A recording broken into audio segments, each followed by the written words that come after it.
We are on. All right. Okay, I've got Siggy and Sarah here. And Siggy, I just warned Siggy that I was just going to tell him to give us his entire life history. So, what? Oh,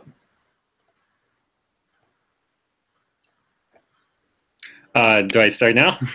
go ahead. Yeah. Okay.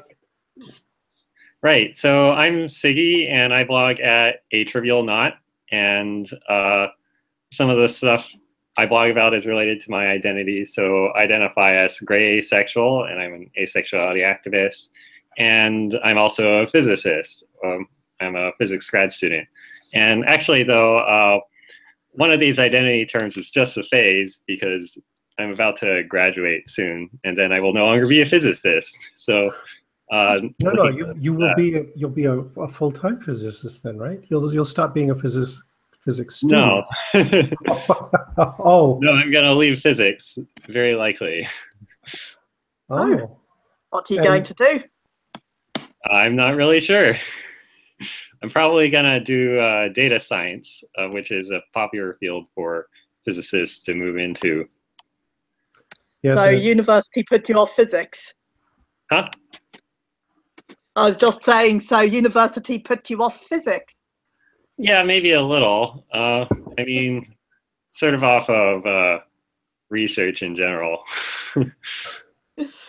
Well, but data science is really hot right now. We hired a data scientist here at my university last year, or no, the year before. And we're actually putting together a new job for somebody we're interested in bioinformatics and things like that. So we want to bring in somebody to do that. So data science is a good thing. Yeah, I hope so. Yeah, and I'm actually here. Today is San Francisco Pride. So I'm here. I'm going to go to the Pride Parade right afterwards. I originally wasn't planning to, but my boyfriend's friends are going, and now I'm being dragged along. So I have some swag, which actually I just got yesterday from the ACE Unconference in San Francisco. So I have a little flag here. I have a sticker. I have this black ring. I also have a shirt here. And lastly, I am a card-carrying asexual. Oh, very cool. Yeah, we've got Minneapolis Pride going on right now, and unfortunately, I live 3 hours away and wasn't able to make it. But I know a bunch of my students and some of the faculty here are off in the Twin Cities participating in the Pride events. So that's a good thing. Yeah, the one here is quite big. After you see it a few times, or at least for me, an introvert, I don't really want to see it every year. I used to march in it, but it takes a lot of energy to walk for half an hour and act really excited. Yes. Yeah. Yeah, and I just kind of felt like, I also felt like, as card-carrying heterosexual, I like to support that kind of thing, and I would like to consider myself an ally, but sometimes I feel like, maybe we should just sort of step back and let people be themselves in these sorts of things. So yeah, we had distance and that kind of concern put a kibosh on us traveling out there this week. Yeah, and I think Sarah was only here briefly, so maybe you should introduce yourself too. Okay. Hello, is that all right? Shall I tell people a bit about me, or? It's okay, and you can just say it again in a few hours when you come back. Yes, I'll come back at 10 o'clock for anyone who didn't hear it the first time. Right. Okay, right. Do you want to talk to Siggy more since he's not around at 10, or do you want me to fill you in a bit about myself and my blog, or what? How do you tell me a little bit about yourself now, and then we'll turn it back to Siggy. Okay, right. I'm a GP. my name's Sarah. I live in the UK. You guys all know what a GP is, right? A family doctor. I don't know if all the terminology is the same. Lovely. Okay, I live in England, in the UK, which is not really the most cheerful place to be right now, but yeah. How can you say guys that? We're in I won't America. complain. Yes, I know. You guys are worse off. I won't complain. Yes, I have 2 children, and I also have a blog on Free Thought Blogs, which is called Geeky Humanist, because I'm geeky and I'm a humanist. So yeah, there you go. It's what it says on the tin. And the answer to what I blog about is not nearly as much as I'd like to, because I have my job and 2 children. I never seem to get enough time to blog. On top of which, I'm actually homeschooling my son part-time, which is kind of a long story. He's autistic with ADHD, and so he's at home at the moment. What I blog about is pretty much anything that takes my fancy. I started blogging 11 years ago it would be now.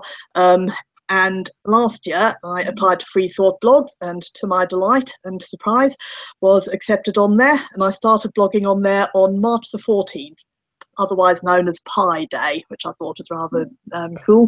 So and I still write about, when I get time, I write about, pretty much what takes my fancy. One of the things I've been writing about recently is I want to start writing about what's called counter-apologetics. And apologetics, for anyone who doesn't know, is the whole thing of Christians trying to persuade you that Christianity is true and you should join Christianity. So I want to start writing some posts to counter some of those arguments. And I'm currently working on a series on how I ended up becoming first an agnostic, and then I moved on to become an atheist. So that's a series I'm working on right now. And the other thing I really like doing is book reviews, because I'm a great reader, and so I sometimes review the things I'm reading for my blog. And that is pretty much the main stuff at the moment. I've got some plans for future posts, but that's about it for the moment. So any questions, or should we turn back to Siggy, who I think probably has a more interesting life? Let's set aside the discussion of, because I read a lot of books too, so we could talk about that at 4 o'clock. And let's get back to Siggy then and hear what he's up to. So tell us about physics. I'm sorry, the video froze for me for a second. So I only heard the last part of that question. I was just going to say, tell us about physics. What? Oh, okay. I heard the whole question. Yes. Here's this immense field. Just tell me about it. No. Right. So I'm in one of the biggest fields of physics, but one of the most obscure in the popular realm, which is condensed matter physics. And many people ask me, what is condensed matter physics? Does that mean you study black holes? Because black holes are pretty condensed, that's true. But actually that's not true. I study materials, so it's similar to materials science. And my particular research is on high temperature superconductors. So there are these materials which were discovered in 1986. And they superconduct to much higher temperatures than any superconductors previously known. And those high temperatures are on the order of 100 Kelvin above absolute zero, which is still very cold. Still cold, yeah. So high temperature is a relative term. So many people have heard of superconductors, but maybe don't recall exactly what that is. That means that they conduct electricity with zero resistance. Identically zero resistance, so you can just like run current through it for basically forever, and it will not lose its current. But so what I study is well, the big question in superconductivity is, how do high temperature superconductors work? Like, what is the mechanism for superconductivity? And so many scientists like me are sort of obliquely addressing this question. You can't address it directly too often because it's, it's like this long time mystery for over 25 years. I guess 30 years now, actually. And So we're trying to discover this mechanism for superconductivity, and the thing is, like, superconductivity is already well understood, or at least it was until the discovery of high temperature superconductors. So it's not a complete mystery. We sort of already have this mechanism for the low temperature superconductors. You think it's the same mechanism or something completely different? Well, it can't be the same mechanism. That's okay. Everybody agrees on that. Yeah, there are a lot of things different, and I guess there's actually an argument that the mechanism for low temperature superconductivity actually has a limit, which is below what we see in actual materials. So that's a sign that it's a different mechanism. Okay. I've also heard rumors and myths and speculation about room temperature superconductivity. Is that going to be possible, or is that going to require a whole nother mechanism to do it? Yeah, it might require another mechanism. I mean, it's sort of the holy grail in my field to find a room temperature superconductor. I think that there's not been very much success in this area. It seems that if you want to find a new class of superconductors, the way to do it is by accident. I think that there are higher temperature superconductors if you apply unusual conditions, like really high pressures or something like that. But then does that really count? I don't really know. Yeah, you won't be running it in my laptop if it's high pressure and all that, but okay. Yeah, for many applications, such as MRI machines use superconductors for their magnets, because that's kind of the only way to produce such high magnetic fields is with these superconductors. Those actually use, well, they don't use the high temperature superconductors. They use helium cooled superconductors. Right. And I think the reason for that is just because the materials are more, something about the high temperature ones are too brittle or something, or so I hear. Now, I don't really work with any applications really, so I know. Yeah, I'm the same way. Medicine? What's that? I squish fish. Okay, let me go back to something you mentioned though that catches my interest, and that is you mentioned that discoveries in this field are going to be kind of accidental. That is that sort of the expected idea? Does that mean that if somebody does come up with a phenomenal new superconductor, I can just dismiss it and say, hey, you were just lucky? You know, that's a really good question, and like, so I'm very cynical these days, being at the end of my PhD, of course, and about to leave academia. So then I because I see like how much luck there is involved in science, I often wonder, like, so all these people who won Nobel Prizes, I mean, in a sense, they're just very lucky. I mean, they're also very good scientists. You have to be lucky and a good scientist.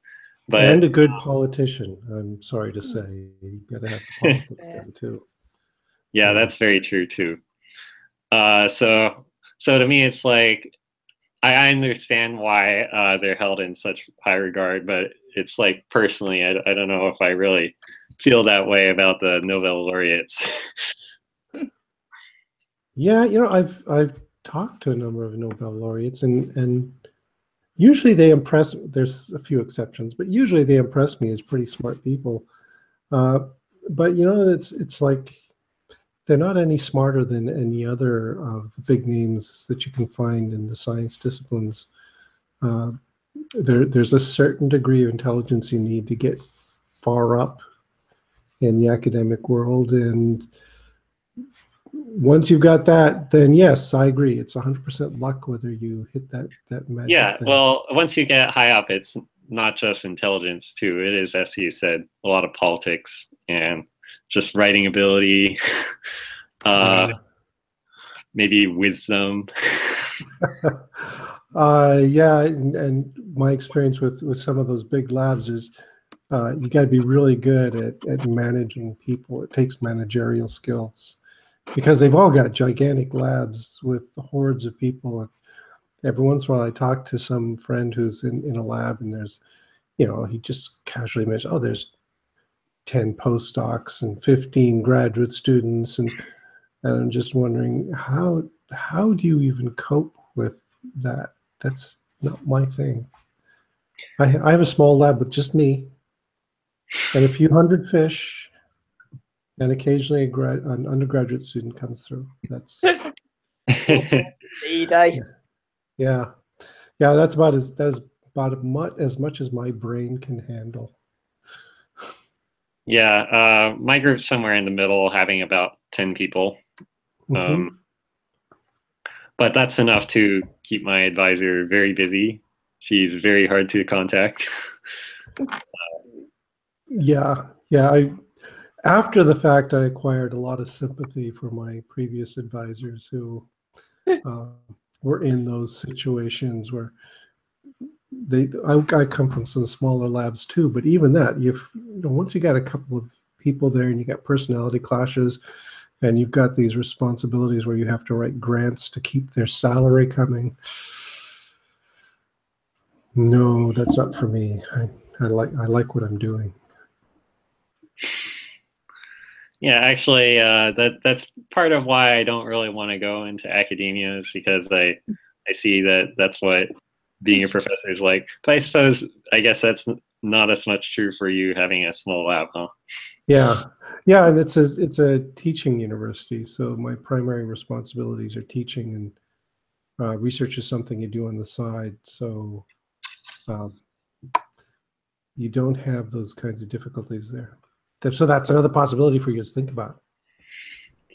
Yeah, Teaching although I positions. don't really focus on teaching too much. Yeah, and if you're introverted, it's a really hard road to take because you got to get up and stand in front of 50 or 100 people and talk at them all day long. It's different. Yeah, that's part of why I didn't do too much teaching over the years. Uh-huh. Yeah. So Sarah, you're a GP. Yes. So you don't have a lab, you've got patients though, right? Yes, I have patients, many of them. Uh-huh. I have to work part-time because of commitments with children, so that's a bit of a pain. So it seems like I just spend my entire day rushing from one thing to the next and never having time to get things done properly. But, I guess a lot of people could relate to that. Yes, but nobody's life is hanging on the line that I have to manage. Yeah, you have to keep your fish alive, but it's probably not quite the same thing. No, the fish are easy. Yeah. You throw a little flake food in there, they're happy. Yes. Right, most of my life is not exactly life and death type decisions. I do blood tests. I advise people on what this lump or this funny mole is, and just basic stuff like that. But it's a hell of a good job. I think it's every day of my working life, there's going to be someone whose life feels that bit better for having had contact with me, even if it's something as simple as just, being reassured that whatever symptom they've got isn't anything serious, or having some more normal blood tests or whatever. Even with something basic like that, then, there's going to be someone who goes away feeling that bit better. So, yeah, I like my job a lot. Yeah, it's got to be rewarding. It I mean, is that's very, very why rewarding. the teaching place now is I find it so much more satisfying to teach people things and have them come away knowing some subject a little better. I felt that was how I was making my contribution. And that must be satisfying too. We have medical students or junior doctors coming in some of the time, and I do not formal teaching sessions or anything, but I will sometimes have one of them sitting in on surgery or coming in to ask me questions or whatever. And yeah, that's rewarding too, being able to explain something and clarify it, which is part of what I do for patients as well, of course. And Right. I think really it's the most rewarding part of my job. Mm-hmm. Okay, so back to Siggy. So I try to keep these down to around half an hour, just because I don't know. Longer videos just bug me. But anyway, so yeah, we got a few minutes here. So Siggy, what do you want to talk about that's most important? What have you been writing about that's gonna get people reading your blog? Right. So I write about all sorts of things. So I said like I'm a physicist and I'm an ace activist. That's only like a small part of what I write. I think I end up writing a lot about philosophy and game theory, really. uh, so, for instance, recently I was talking about the economic structure of video games and how that affects like minority interests in video games, such as like queer video games. And this is sort of important to me because I realize that like if I'm very interested in ace fiction, and I realize that there's very little market for that in video games right now, and the question is if there ever could be. So that's something I was recently talking about. I guess this morning I just put up a post about scientism because I was sort of just reacting to this existential comic. If anybody's ever heard of no, I've read that one fairly regularly. Yeah. Yeah, there was a comic that was sort of criticizing Sam Harris and Richard Dawkins for scientism, and it's a comic. It's supposed to be funny, so it's a little it's not like super serious or anything, but so I just have a little bit of commentary on that, and then I tried reading the comments on this comic, which is a bad decision.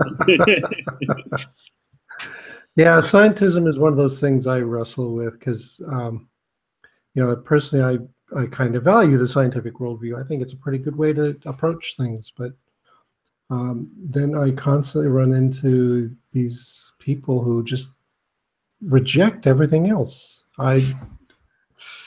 You know, for a while back, you know, Steve Pinker and a bunch of other people anyway were all ragging on philosophy and saying how it was irrelevant, including Richard Dawkins, of course. And that's just nonsense. I mean, it's like, yeah, you need philosophy. You need to be able to ask good questions. You need to be able to understand the logic of what you're saying. And one of the problems with many of those people's arguments is that they don't.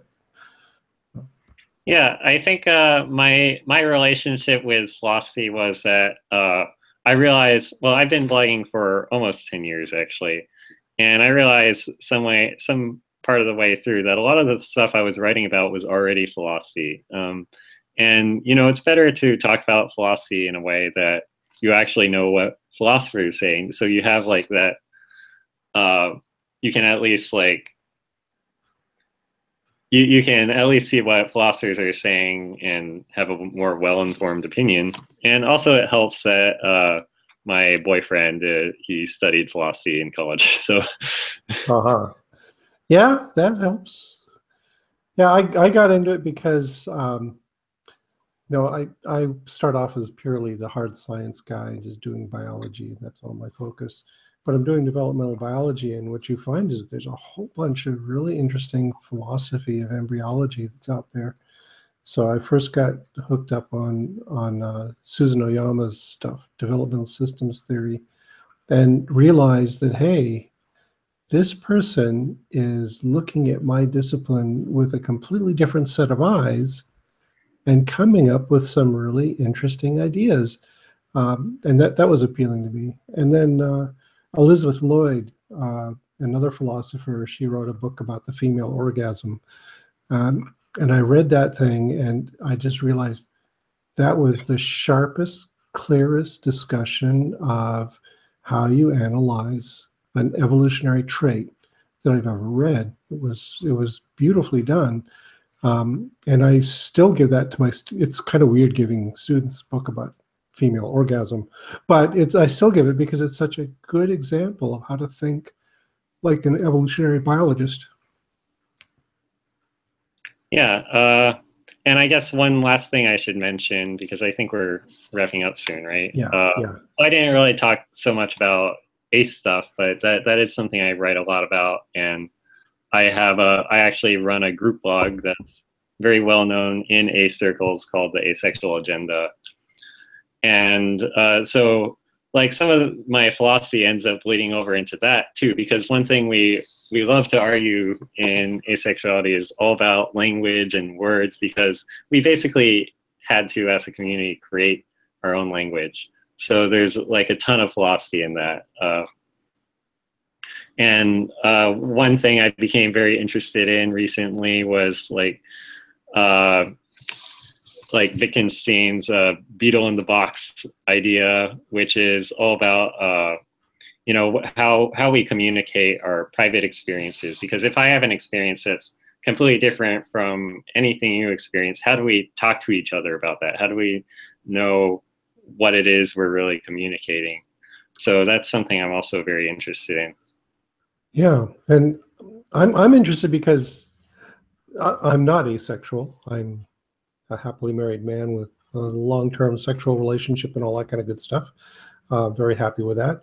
But at the same time, I'm a little curious because in most of my interactions with people, I consider them entirely asexual.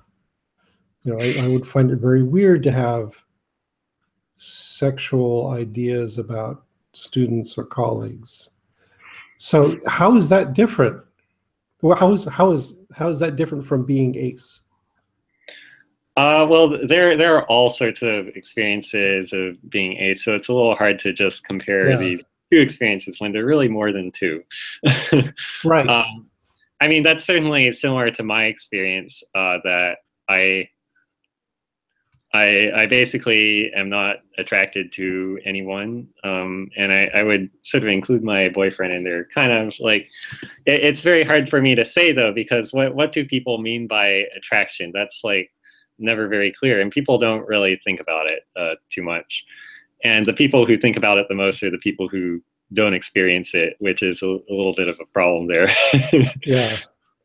Well, but you know, I'm thinking that, for instance, if you watch a movie, they always have the romantic subplot, right?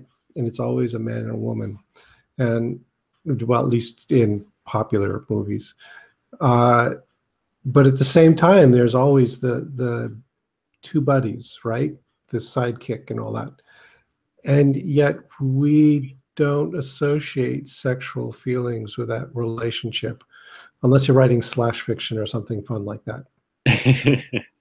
So in a sense that, you know, that we all can visualize and imagine a relationship between two people that we assume does not have any kind of sexual component to it. Yeah, but to some extent, there isn't quite as much the language to talk about those kinds of relationships, and like those kinds of relationships also have limitations of their own. This is actually like I'm touching on a huge subject in like ace discourse about like different kinds of relationships, and I don't think I can really address that here in a few minutes. Yeah, you're just supposed to give us the tease so that we know, hey, there's some stuff here. We should go look that up and read. Well, about I don't think I'm gonna be writing about that anytime soon. But sorry to interrupt. I've just realised I'm gonna have to go and do my share in dinner, getting dinner ready. So it has been really nice to talk to you guys, and I'm sorry to interrupt. That sounded like an interesting bit. Peasy, is that how I pronounce it? I will hopefully be back at good. I will hopefully be back at 10 o'clock. Sorry, 10 o'clock my time, 4 o'clock your time. But I'm likely to have a small insomniac girl with me. So there we go. She'll probably contribute more to the discussion than I will. She's got some interesting theories of religion. Well, will she need headphones as well? Do I just swap that? If she wants to hear what we're saying. I suppose that's true. Yes, I don't know how we do that. Oh well, I'll figure something out. Okay. Thank you very much. See you guys later. Bye bye. Take care. Okay. So we were talking about ace stuff, and like you say, I understand fully that I'm sort of on the outside and just kind of wondering. So where would we go to find out more? besides the Right. blog? So my blog is, I don't really gear my blog towards like 101 material too much. I mean, I do keep in mind the audience, of course. But I mean, to some extent, I feel like a blog, at least the way I write, is not really amenable to like 101, because then I'd just be repeating myself and I'd feel bored. um, and so, and I don't know that I'm too good at that stuff really. Um, so as I said, I run this group blog and it's targeted at ACE readers, and that's very higher level discussion. And it's basically, it's assumed that you know all that stuff. I suppose maybe I could find a link later, probably later today, and link it in the comments about, you know, what aces think about relationships. And that's just like one of many things you could be interested in. Maybe in the Fringilla comments or my comments, you could ask me about anything. But yeah, you can also fall to the asexual agenda, and it may be a little difficult to understand because it's like, if it's a subculture you're not involved in, but there's a lot of interesting stuff right now. Right now we're talking about a lot about ace fiction, which I mentioned I was interested in. We have a writer who is writing about tropes in ace fiction, like specifically with ace characters. And so it's kind of like TV tropes, but with aces. So for instance, we're talking about relationships between two ace characters in a work of fiction, and how does that play out? And you probably don't know of a single example of that, but ace fiction is sort of really growing right now. So we're seeing more and more examples, and we want to talk about that. Well, you know, I reviewed this book, Every Heart a Doorway by Shannon McGuire, and the central character there is Ace. I think it was you that mentioned that I was a little bit insensitive in describing it, but yeah. I think you said something that sounded a little bit off, but there's nothing wrong with the book. Actually, after you wrote that review, it's like, I remember that book, and I went to look up like reviewers of ace fiction. There are a couple really well-known ones. So it's like, oh, what's this book like? What are the ace reviewers saying? And they're all very positive about this book. Yeah. So yeah, I no, guess I recommend it without having read it. Right. No, I felt the same way. I felt that this character was really interesting, and it was a strong character, and I was feeling like, hey, I'm sort of understanding this kind of relationship a little better. And I think I said it was strange, and to me it was strange because I'm not used to thinking that way. But I think the more we get exposed to this sort of thing, the more we get exposed to diverse points of view, the less they begin to feel unusual to us, and they just feel like, oh, this is a valuable part of the human experience. I would like to learn more about it. Yeah, and I think you can look forward to many more works of fiction like that. I think that there are a few examples on TV, and there will be more on TV. So really, what examples? Even though I don't watch TV really. I don't watch it much either, but I'm just curious. So I guess one of the recent examples that people are talking about is Shadowhunters, which is a show about vampires. But I don't really know anything about that. Yeah, I haven't seen it. Yeah, okay. And there are a bunch of other examples that I know of. So there's this comedy show called Sirens that had an ace character. And the one I really know about is this old New Zealand soap opera called Shortland Street, which has like a whole line of episode, like there's a whole story arc about this ace character, and it's just wonderful because they devote so much time to it. But it's like some obscure New Zealand soap opera. So like back in the day, this is many years ago, like we were all excited about this because there's so few examples of ace fiction. Then there's this like great TV show, and like it's like some trashy soap opera, but we loved it. Okay. Well, I will keep my eyes open because, like, that's the whole point of free thought blogs is we want diverse points of view. And we want to learn about how other people are thinking, and these are the kinds of things I'm always looking for, is different perspectives. So I will keep my eyes open for it. Maybe I'll even watch a trashy New Zealand soap opera. I don't know. Yeah, there's a YouTube channel that has excerpted like just the ace story arc, and so that's it's very Okay. fun. Yeah, very good. Okay, well, we should wind it up there. Thank you for popping in, and I will tell everyone out there who's watching this that they need to go read your blog and discover more about physics and ACE and all that kind of cool stuff and philosophy. And it's good to have you around. Thanks for hosting. Yeah, thank you. Okay.